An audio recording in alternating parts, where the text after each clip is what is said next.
নমস্কার বন্ধুরা, আপনারা কেমন আছেন? সপ্ত টিভি চ্যানেলে আপনাদের স্বাগত। এলএম নতুন দেশে সিরিজের আরও একটি নতুন পর্ব নিয়ে আমি হাজির হলাম। আমি এই পর্বে দেখাবো কেন্টিং। তাইওয়ানে থাকাকালীন আমরা একদিন কেন্টিং বেড়াতে গিয়েছিলাম। তাইওয়ানের দক্ষিণতম শহর বলা যায় এই কেন্টিং। তো কেন্টিংয়ে আছে সমুদ্র, প্রশান্ত মহাসাগর এবং তার সঙ্গে আরও নানা ধরনের মিউজিয়াম, নেচার পার্ক, এই সমস্ত জিনিস সেখানে বানানো হয়েছে বা যেগুলো ছিল সেগুলোকেই আরও সুন্দরভাবে সংরক্ষণ করে রাখা হয়েছে। তো আমরা প্রথমে এসেছিলাম ফরমোসা বুলেভার্ড স্টেশন, একটা মেট্রো স্টেশন। আমরা তো ছিলাম কাওশিয়াংয়ে, ওখান থেকে তারপর একটা গাড়িতে করে আমরা যাচ্ছিলাম কেন্টিং। এই যে এই পুরো রাস্তাটা। এরপর আমরা সবার প্রথমে গিয়েছিলাম national museum of marine biology and aquarium. এই যে অ্যাকোরিয়ামের সামনের কি খুব সুন্দর একটা অ্যাকোরিয়ামের এটা মূল প্রবেশ পথ, এদিকে আমরা গেলাম। তো সামনেটাই এত সুন্দর, ভেতরটা আরও না জানি কত সুন্দর হবে।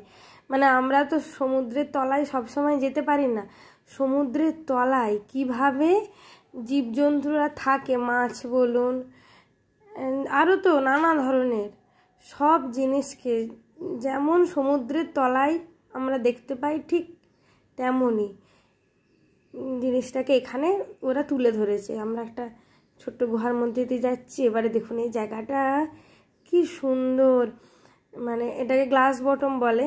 মানে ওপর দিয়েও যাচ্ছে, মানে অ্যাকোরিয়ামটা মানে বিশাল অ্যাকোরিয়াম, মাথার ওপর দিয়েও মাছ যাচ্ছে, পাশেও মাছ যাচ্ছে, আবার কোনো কোনো জায়গায় আবার গিয়ে দেখেছি যে তলা দিয়েও মাছ যাচ্ছে।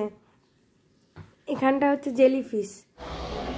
এই যে এটা হচ্ছে ওই যে বিরাট বড় অ্যাকোরিয়াম, চারদিকে খালি মাছ। আমরা মাঝখান দিকে চলে যাচ্ছি, মাথার ওপর দিয়েও মাছ যাচ্ছে, পাশ দিয়ে। খুব সুন্দর, বাপরে বাপ। সমুদ্রের তলাটা এভাবে যে দেখতে পাবো ভাবিনি, দারুণ দারুণ।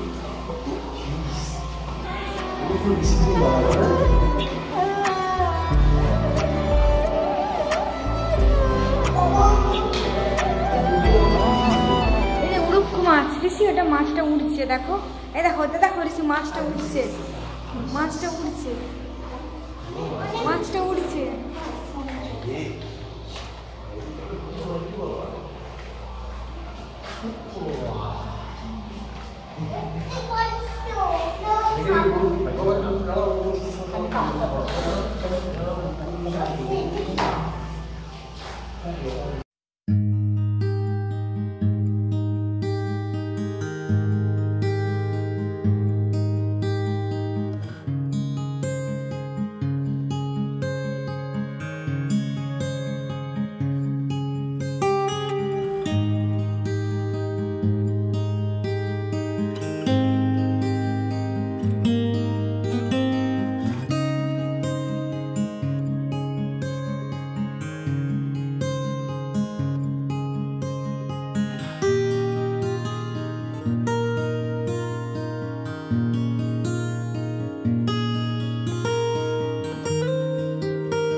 শুধু মুগ্ধ হয়ে দেখেইছি মাছেদের আমাদের চারপাশে আনাগোনা।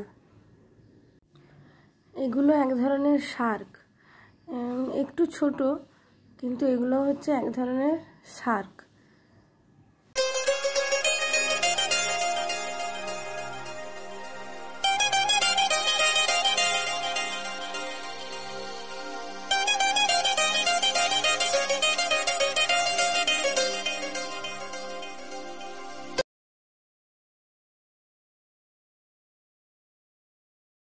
শার্ক দেখা শেষ করে এবার দেখি পাশের ওই অ্যাকোরিয়ামে কি আছে।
বালির মধ্যে ঢুকে যাই। আয় রে, আমি ঢুকে গেল, এখানে ঢুকে গেল, এখানে ঢুকে গেল, আজকে উঠছে আবার ঢুকে যাচ্ছে। কোনটা?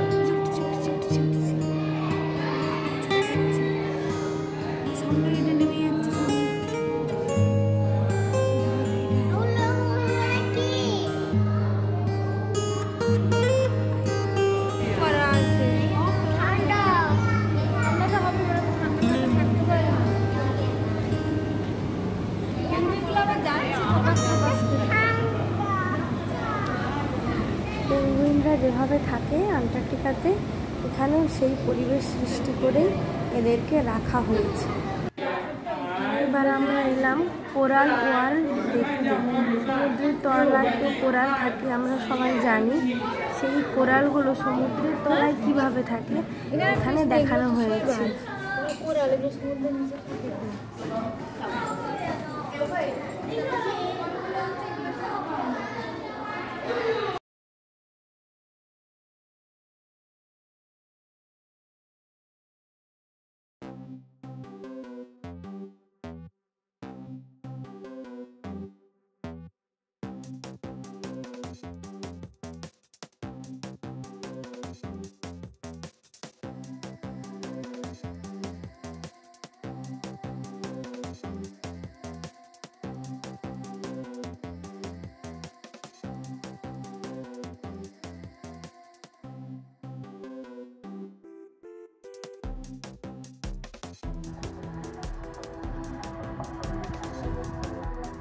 এটা মেরিন অ্যাকোরিয়ামের বাইরের জায়গাটা।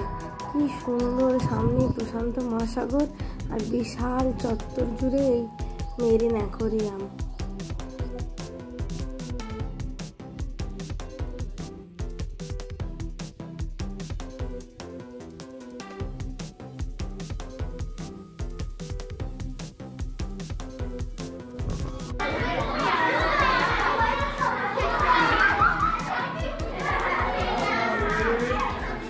কি অ্যাকোরিয়াম কি কি দেখবি দেখে নে, আর কিছু দেখার থাকলে এর থেকে বড় অ্যাকোরিয়াম।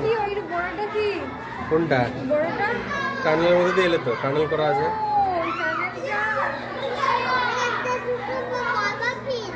বাবা ফিস ওগুলো?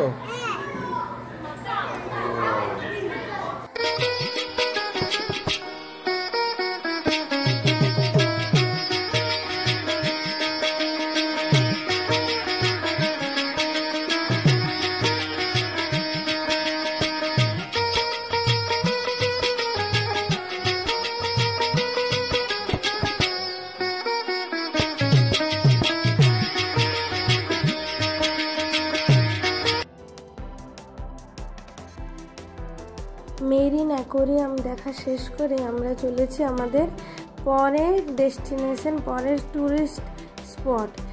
একটুখানি ভিডিওটা দেখুন, ভিডিওতেই আমি বলে দিয়েছি আমরা কোথায় এসেছি।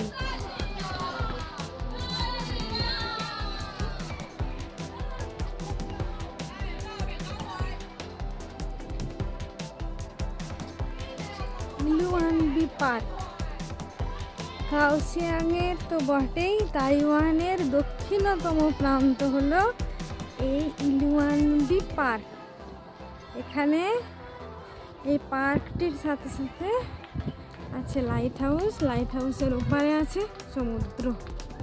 আমরা এখন লাইট হাউসের দিকে যাচ্ছি। লাইট হাউস, এখানে আবহাওয়া কি সুন্দর।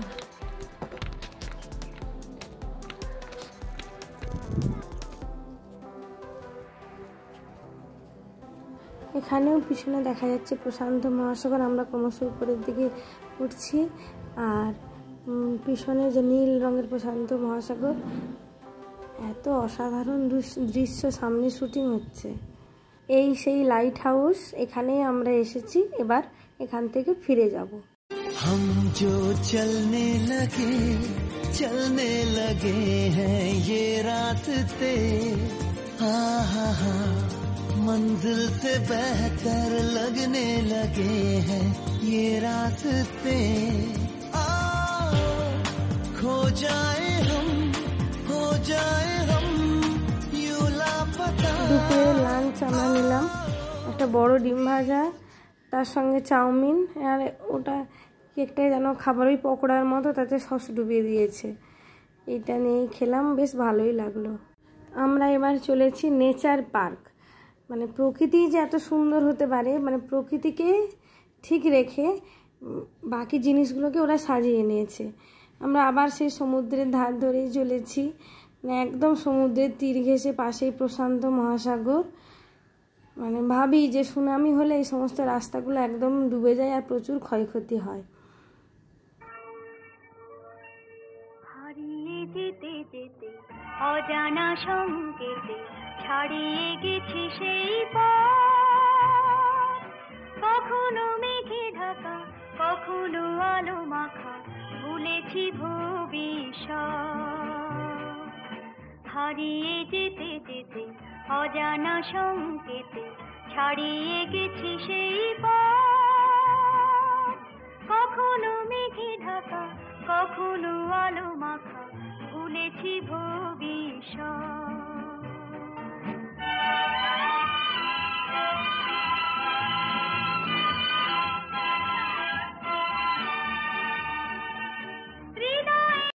নেচার পার্কের একদম কাছে চলে এসেছি। এই যে লেখা আছে এখানে, এখান থেকেই শুরু। এরপর আমরা আস্তে আস্তে এগিয়ে যাব ভেতরের দিকে। কিছুই না, সামনে বিশাল একটা ময়দান, আর এই যে ভেতরের দিকে এই ধরনের কাঠ দিয়ে দিয়ে রাস্তা করা হয়েছে। মানে প্রকৃতিই সুন্দর, সেটাকে নিয়েই ওরা একটা পার্ক বানিয়েছে শুধুমাত্র প্রকৃতি দেখার জন্য। বিভিন্ন ধরনের গাছ, আর এই কাঠের রাস্তাটা কি সুন্দর। মানে যতই যাওয়া যায় এর কোনো শেষ নেই। চারিদিকে খালি প্রকৃতি। দু একটা প্রাণী আছে, মানে খুব বেশি কিছু নেই তেমন, হয়তো বানর এরকম ধরনের আছে। আর মানে যেখানে জঙ্গলে হারিয়ে যেতে ইচ্ছে করে না, সেই ধরনের জায়গা। আমরা এখন চলেছি লং পান পার্ক। এটাই আমাদের শেষ ডেস্টিনেশন। পার্কের একদম কাছে চলে এসেছি। এবার আস্তে আস্তে ভেতরের দিকে এগোবো। চলুন দেখা যাক। আমরা এখন লং পান পার্কের মধ্যে দিয়ে যাচ্ছি। এটি ভীষণ ভীষণ সুন্দর জায়গা। এখানে আর একটু গেলেই আমরা প্রশান্ত মহাসাগর দেখতে পাবো। পুরোটাই প্রশান্ত মহাসাগর। ওই দিকের পাহাড়ের দৃশ্যগুলো খুব সুন্দর।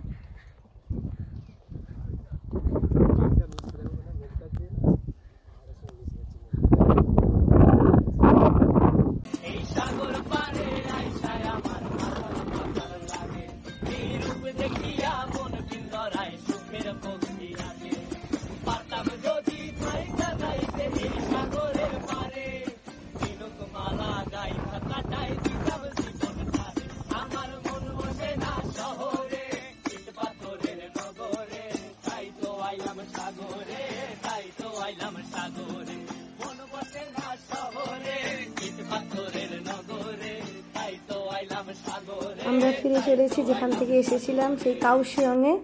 ওখানে কিন্তু আমরা কটা দিন ছিলাম। কেন্টিং দেখা আমাদের শেষ, সূর্য অস্তমিত প্রায়। টাটা সকলকে। ভিডিওটি কেমন লাগলো জানাবেন কিন্তু। সে কি দেখতে পেয়েও পায় না, নাকি দেখতে আমায় চায় না, তবু সুযোগ রাধায় তারি ঘরে ডুব। বোঝে না সে, বোঝে না